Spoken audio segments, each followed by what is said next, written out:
Hello and Jai Hind everyone, this is Mohit Sharma from LK Academy, and today we're gonna talk about a very interesting topic which is really interesting just for because of the 2 points. पहला point ये है कि अभी अभी recently यहाँ पर power को rebalance करने की बात हो रही है। मतलब मैं क्या कहना चाहता हूँ, देखिए इंडिया आपको पता है कि ऐसी इकोनॉमी है जो अपने आप में एक स्पेशलाइज्ड इकोनॉमी है, मिक्स्ड इकोनॉमी है, and now we are shifting toward the capitalist economy. यानी कि रिसेंटली एक सबसे इम्पोर्टेंट चीज़ क्या है जहाँ पर हम फैक्टर की बात कि भारत की इकोनॉमी आज भी एक्सपोर्ट और इंपोर्ट को लेकर अगर हम बात करें तो वो डिफरेंट डिफरेंट कंट्रीज़ पे बैलेंस करती है, डिफरेंट डिफरेंट कंट्रीज़ पे डिपेंड करती है। नाउ ऐसा क्या एक्शन लिया जाए, नाउ ऐसे क्या डिसीजन लिए जाएं जिससे हम अपनी इकोनॉमी को एक बैलेंस्ड इकोनॉमी की तरफ इशारा करके बता सकें। This is the most important factor जिसके बारे में आज हम बात करेंगे। आज जानेंगे सबसे पहले हम किस तरीके से हम चाइना पे डिपेंड करते हैं। देखिए चाइना की अगर मैं बात करूं तो आप लोगों को पता ही है कि हम मोबाइल फ़ोन के पार्ट हो, कंप्यूटर के पार्ट हो, वाइट गुड्स हो, इन चीज़ों को लेकर चाइना पे काफ़ी ज़्यादा परसेंट हम डिपेंडेंट हैं। अगर आप किसी भी कंट्री पे डिपेंडेंट हो, कल को वो कंट्री आप पे सैंक्शंस लगा देती है या हाईली टैरिफ चार्ज करती है, तो जो हाल एक्चुअल में भारत और अमेरिका का है वही हाल आपको यहाँ पर देखने को मिलेगा। Now the most important factor is that कि यहाँ पर API, pressure chemicals and backbone of the India pharma export. अब देखिए फार्मास्यूटिकल्स की अगर मैं बात करूँ, हम चाइना पर डिपेंड करते हैं। एनर्जी और रिन्यूएबल रिसोर्सेज की बात करूँ, हम चाइना पर डिपेंड करते हैं। इंफ्रास्ट्रक्चर की बात करूँ, हम चाइना पर डिपेंड करते हैं। सेमीकंडक्टर की बात करूँ, हम चाइना पर ही डिपेंड करते हैं।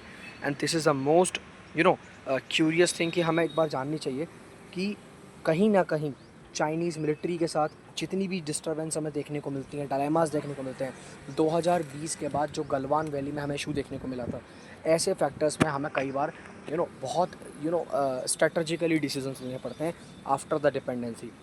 भारत 60 से 70% जो है मिलिट्री जो डिपेंडेंसी की अगर मैं बात कर रहा हूँ, तो वो बेसिकली रशियन ओरिजिन से हम डिपेंड करते हैं, रशिया पे डिपेंड करते हैं। ओवरऑल एनर्जी को बात करूँ, क्रूड ऑयल को लेके बात करूँ, पहले 4% था और अब रिसेंटली 40% तक का जो इन्वेस्टमेंट है हम वहीं से कर रहे हैं। ओवरऑल हम 40% तक का क्रूड ऑयल वगैरह कुछ भी हमको लेना है तो हम बेसिकली उसी जगह से कर रहे हैं। Now this is the most important factor that we are dependent upon that. Now अगर मैं बात करूँ लीजेसी एंड डिपेंडेंसी की, कोल्ड वॉर के एराज हों या कोई भी चीज़ हो, जैसे फ्रांस हुआ, इसराइल हुआ, यूएस हुआ, बहुत सारी डिफ़िकल्टीज़ का सामना हमको करना पड़ता है, बहुत सारी चीज़ों का सामना हमको करना पड़ता है। And the most important factor is that कि भैया अगर जैसे आज की डेट में अगर मान लीजिए कई बार हमें पता है रशिया गलत है यूक्रेन को लेके, हमें पता है यहाँ पर रशिया ने बहुत सारे ऐसे स्टेप्स लिए हैं जो बहुत ज़्यादा एक तरीके से आप दिखा सकते हैं कि भाई हाँ हिटलर वाले एक तरीके से चीज़ों को दिखाते हैं, तो वहाँ पर हमें चुप्पी साधनी पड़ती है। अब रशिया चाइना को आर्म्स ट्रांसफ़र कर रहा है, पाकिस्तान के साथ अपने रिलेशन अच्छे कर रहा है, तो वहाँ हम कुछ कर नहीं सकते, वहाँ हम कुछ बोल नहीं पाएंगे। ये एक इम्पोर्टेंट फैक्टर है एंड इस चीज़ को लेके हमें ध्यान में रखने वाली बात है। नाउ अच्छा, इसी चीज़ को अगर मैं थोड़ा और डिटेल में बताऊँ तो मान के चलो यूनाइटेड स्टेट्स पे हमारी डिपेंडेंसी कितनी है। हम H1B वीज़ा जिसकी बात मैं कर रहा था, जो अभी यूएसए ने जिस पे ओवरऑल आपको मैंने बताया था 90 lakh any company need to pay for that, तो अगर वो किसी भी इंडियन बंदे को हायर कर रही है तो यूएस सबसे बड़ा लार्जेस्ट एक्सपोर्टिंग मार्केट है भारत के लिए, और भारत भी वहाँ पर बहुत ज़्यादा बढ़ चढ़ कर पार्टिसिपेट करता है। रीज़न है यार, यूएसए से हम बहुत कुछ इंपोर्ट, बहुत कुछ एक्सपोर्ट, बहुत सारी चीज़ें इनटेक आउटटेक करते हैं। And now this is the most important factor जहाँ हमें सोचने वाली बात है, जहाँ हमें डिसीज़न लेने वाली बात है, जहाँ हमें ध्यान में रखकर डिसीज़न लेने पड़ेंगे। अगर मैं इंडियन स्टूडेंट की बात करूँ, बहुत सारे स्टूडेंट्स हैं जो अब्रॉड में जाके पढ़ाई करते हैं। भाई उनका तो मेन मकसद ही है पढ़ाई करना है, ठीक है, they need to do the study. तो जो इंडियन स्टूडेंट्स हैं वहाँ पर डिफेंस एंड टेक्नोलॉजी की बात करूँ, Tejas aircraft, helicopter, drones, missiles, rifles, ये सब हमको कहीं ना कहीं या तो यूएसए रीजन से लेनी पड़ती हैं, या कुछ चीज़ें ऐसी हैं जो हमें रशिया से लेनी पड़ती हैं, कुछ चीज़ें ऐसी हैं जो हम इसराइल से लेते हैं। मतलब भारत बहुत बड़े लेवल पर डिपेंडेंसी शो करता है। And as I told you, Modi ji ने एक वीडियो में बोला था, आपने मेरी पुरानी वीडियो में देखा होगा, जहाँ साफ साफ बोल रहे हैं कि भारत बहुत बड़े लेवल पर डिपेंड करता है एंड भारत का सबसे बड़ा दुश्मन भी यही फैक्टर है।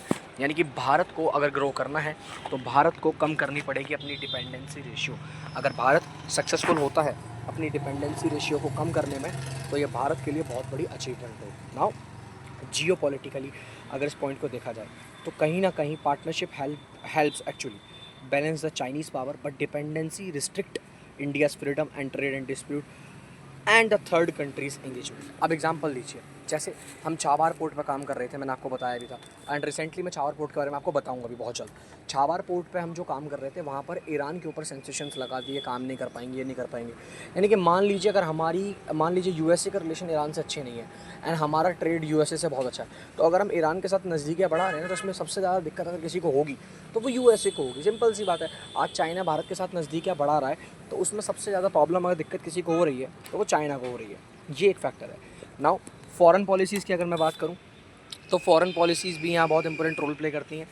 जैसे आप देखिए, मेरी बात सुनिए यहाँ पे ध्यान से, बॉर्डर डिस्प्यूट हो गए, इकोनॉमिक रिलायंस हो गया, रशिया की बात करूँ, चीप ऑयल, जितनी भी चीज़ें हैं उन सब को लेके। नाउ करंट डिस्प्यूट क्या है अगर मैं बात करूँ इस चीज़ को लेके कि भैया ट्रम्प के टैरिफ लगे हुए हैं, रशिया और यूक्रेन का वॉर चल रहा है, यूएस और रशिया चाइना के बीच में कॉन्फ्लिक्ट चल रहे हैं एंड भारत यहाँ पर बीच में फंसा हुआ है। दूसरा, कहीं ना कहीं आज जो रशिया इंडिया के ऊपर टैरिफ लगा हुआ है उसके पीछे भी जो रीज़न है ना कहीं वो रशिया और भारत के अच्छे होते हुए रिलेशन है। नाउ आज धीरे धीरे हम इस पर डिपेंड होते जा रहे हैं and we have to think about that. यहाँ हमें सोचना पड़ेगा, सोच समझ के डिसीजन लेने पड़ेंगे, सोच समझ के सारे फैसले लेने पड़ेंगे। ठीक है, चलिए एक और इम्पोर्टेंट फैक्टर की यहाँ हम बात करता, उससे पहले मैं आपको दो चीज़ें समझाना चाहूँगा। यहाँ पर दो मोस्ट इम्पोर्टेंट फैक्टर बताना चाहूँगा जो बहुत ज़रूरत है अगर इस चीज़ से निकल कर आना है और इस चीज़ से बाहर निकलना है तो इसका रास्ता क्या हो सकता है।